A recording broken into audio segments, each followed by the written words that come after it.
I would say a couple people jump in the portal this week, but the most notable was linebacker Jack Sadowsky. He will be leaving. I believe he's at 2 years of eligibility left. This was a name that I don't know if I'd actually brought it up as a possibility to transfer or just is guys that might be looking for a new home. But this was always a guy I think that was on the table just because of how deep the linebacker room is right now and how many people you've got coming back. Um, this was I would almost certainly guess this is a just simply a case of a guy finding out he's going to be too far down on the depth chart, and just going to go find some playing time. Uh, it's an interesting one. It's an interesting name specifically because Jack started. He started as a true freshman at middle linebacker back in 2023, and played. He played well for a true freshman.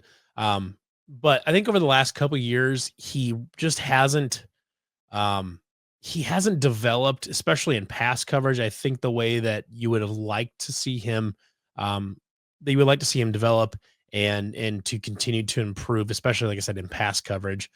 Certainly fine as a plug the gap type of linebacker at the middle linebacker spot, but Iowa State needs its linebackers to be effective in coverage, and that just wasn't. It just wasn't his strong suit. He wasn't quite quick enough to be a sideline to sideline guy. And I think he just simply got buried on the depth chart behind guys like Caleb Bacon and Cale Brazina and Will McLaughlin.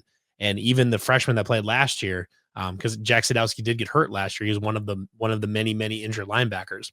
Um, so he's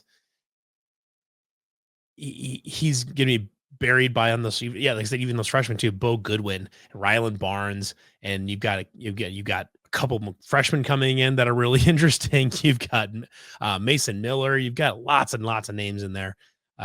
Carson Willich, if he can stay healthy, that he was going to be too far buried on the depth chart. It's hard to blame any college athlete at this point for transferring to just get some more playing time because that's just kind of how the world works right now, and that's just when you have essentially um,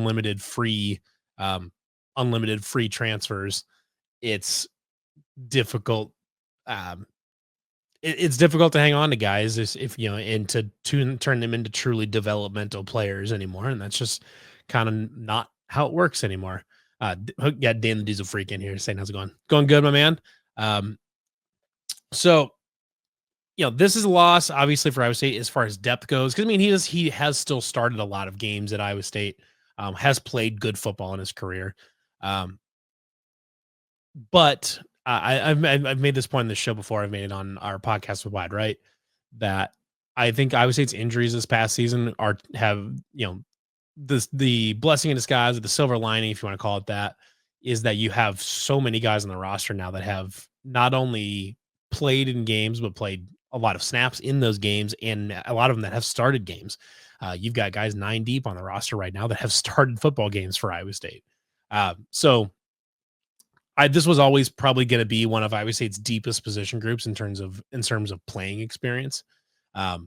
You still, just after last season and how many linebackers went down, obviously you don't want to lose any more than you have to, because you know that sometimes the sky does fall and you have to just deal with it, and you have to come up with guys that can play different spots.